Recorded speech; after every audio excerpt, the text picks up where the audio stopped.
안녕하세요. 여러분의 부와 성공을 응원하는 에밀리입니다. 오늘 가져온 책은 유대인들의 지혜와 처세술을 담은 어른들을 위한 탈무드입니다. 출판사는 빅북, 박안석, 김영환, 이심표 공편, 이대희 감수입니다. 요즘 서점가에 가보면 유대인에 관한 책이 눈에 띄게 많은 걸 볼 수 있는데요. 대부분의 책이 베스트셀러에 올라있는 걸 쉽게 볼 수 있었습니다. 그 중에서도 눈여겨보았던 책이 부모라면 놓쳐서는 안 될 유대인 교육법, 인생에 한 번은 유대인처럼, 세계 상위 1% 유대인의 생각 수업, 유대인 수업, 수천 년의 지혜가 담긴 위대한 가르침. 이 외에도 유대인의 자녀 교육법에 관한 하부르타에 관한 책들도 굉장히 많이 보였습니다. 탈무드란 무엇인지, 왜 우리는 소수민족인 유대인을 주목하는지, 그들의 어떤 점을 우리가 본받아야 하는지, 책 속에서 그 답을 찾을 수 있으시길 바랍니다. 머릿말 잠시 읽어볼까요? 지구상에서 유대인은 한 민족만큼이나 참으로 경이로운 민족 중 하나이다. 수없이 많은 이민족들의 모진 박해에도 불구하고 5,000년 이상 끈질기게 민족의 명맥을 지켜왔을 뿐더러 오늘날 세계 다방면의 분야에서 그들은 막강한 영향력을 행사하고 있다. 현재 지구상에서 유대인은 불과 1,650만 명 남짓한 정도이다. 남한 인구의 3분의 1에도 못 미친다. 그러나 20세기에 들어와서 중요한 인류의 발전에는 반드시 그들의 이름이 항상 등장하곤 하였다. 지난 100년간 인류에게 가장 큰 영향력을 끼친 사상가 칼 마르크스, 인류 역사상 최고의 부호라는 존 록펠러, 위대한 과학자 엘버트 아인슈타인, 헨리 키신저 등이 유대인이다. 세계 인구의 0.25%를 차지하면서도 노벨상 전체 수상자의 30%, 미국 40대 재벌 중 40%를 유대인이 점령하고 있다고 한다. 유대교의 랍비, 유대교의 현인을 가리키는 말, 출신인 마빈 토케이어는 유대인의 처세술 가운데 핵심 요소를 4가지로 분류하였다. 첫째, 교육에 대한 집념. 둘째, 권위에 대한 도전정신. 셋째, 낙관적인 불굴의 의지. 넷째, 주체성의 확립이다. 여기에서 우리는 그들의 지혜롭고 슬기로운 처세술과 인생관을 배워둘 만하다.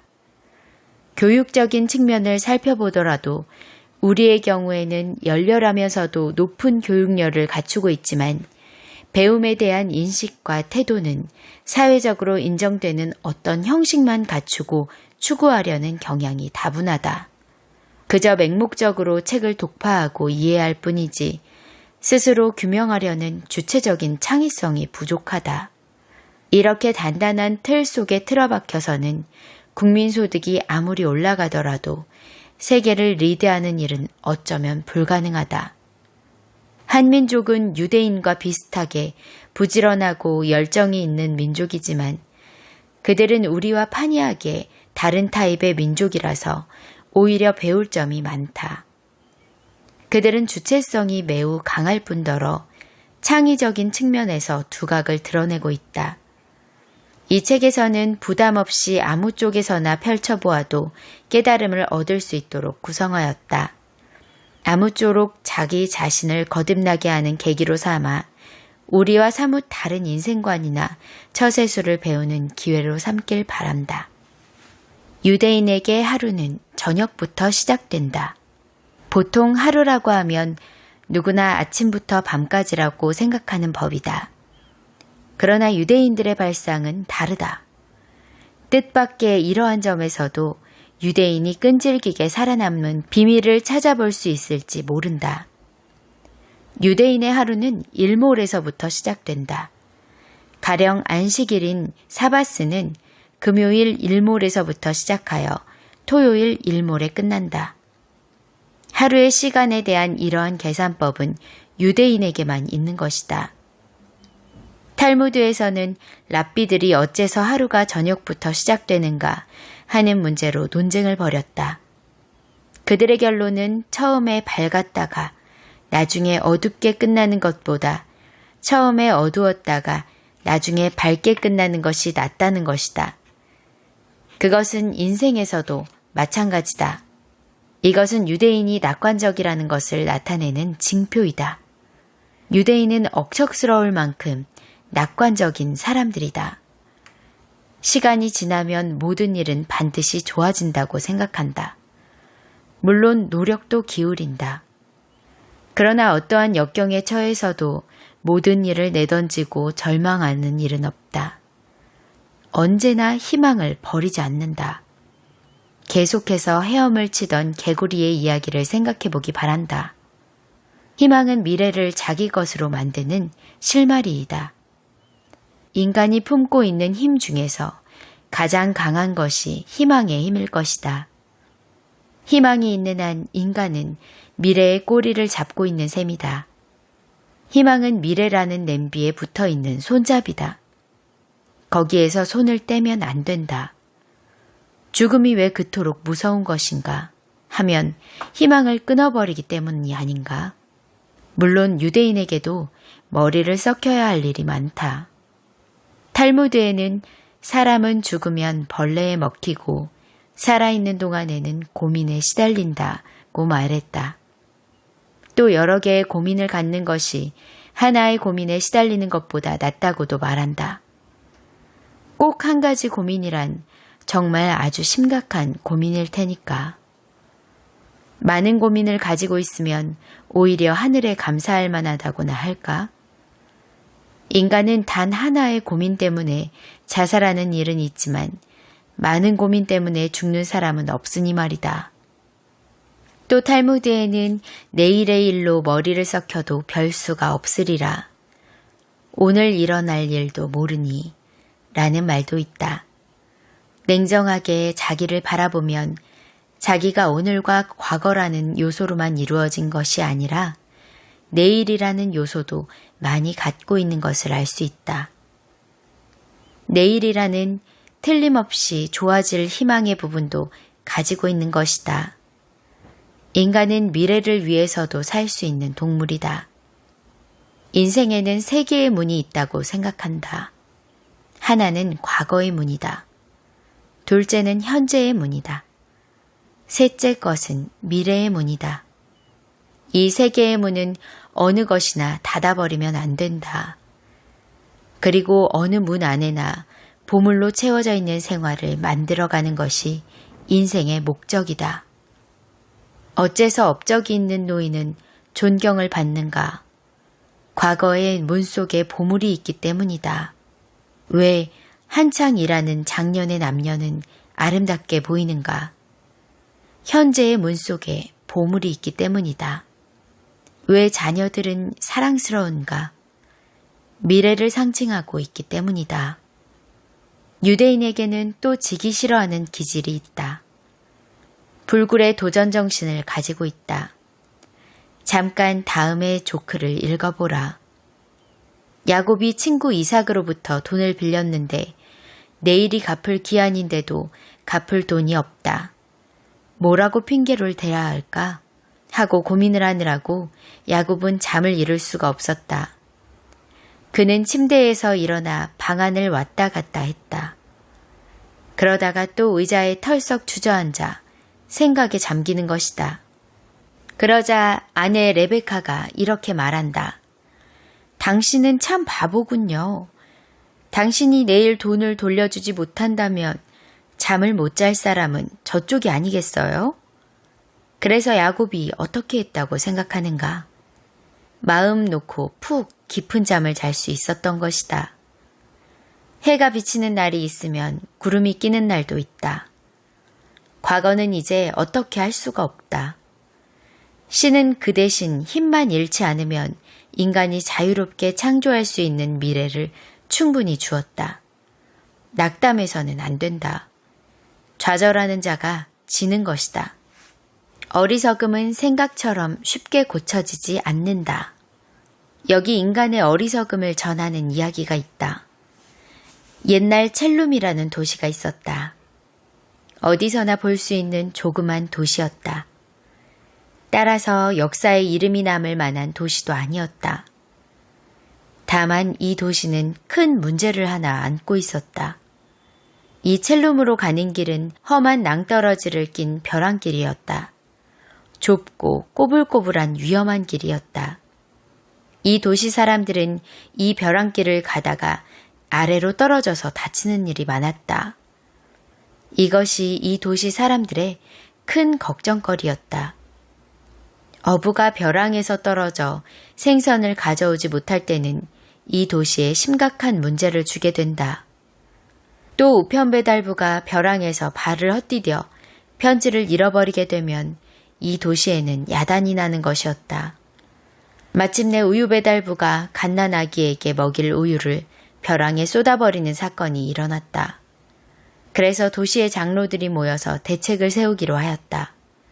이런 일이 자꾸 계속되면 도시는 황폐해져 버리고 말 것이다. 장로들은 모여서 머리를 짜고 또 짰다. 하여튼 무슨 수를 쓰지 않으면 안 되었다. 이런 의견 저런 의견이 나오고 토론이 불꽃을 튀었다.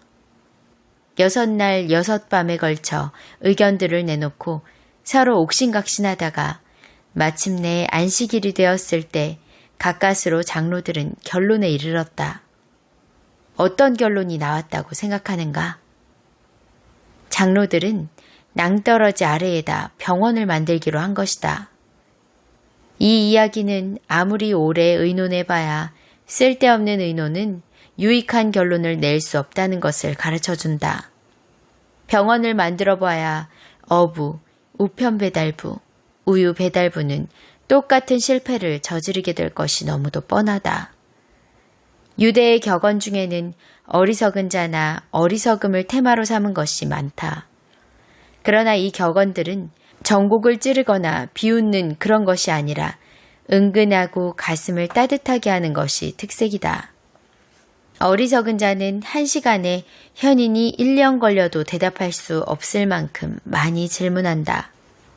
메시아가 와도 병자는 모두 고쳐주겠지만 어리석은 자를 현명하게 해줄 수는 없다. 현자는 어리석은 자로부터 교훈을 끌어낼 수 있다. 그러나 어리석은 자는 현자로부터 교훈을 끌어낼 수 없다. 어리석은 자도 돈만 있으면 왕후처럼 대접받는다. 어리석은 자도 침묵을 지키고 있으면 성인같이 보인다. 좋은 사람을 만나면 그를 곧바로 모방하라. 한 조각의 금속을 손에 들었다고 하자. 쥐어보면 그것은 단단하다. 얼핏 금속은 죽어있는 것처럼 생각될지도 모른다. 그러나 금속의 내부에서는 미립자가 활발하게 움직이고 있다. 이 작은 알갱이들에게는 그것들만의 법칙이 있고 그 법칙에 따라서 바쁘게 움직이고 있는 것이다.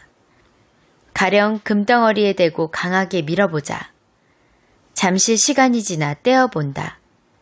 물론 겉으로는 이 금속에 아무 변화도 없어 보인다. 혹은 쇳덩어리에 대고 세게 밀어보는 것도 좋다. 그러고 나서 떼어본다.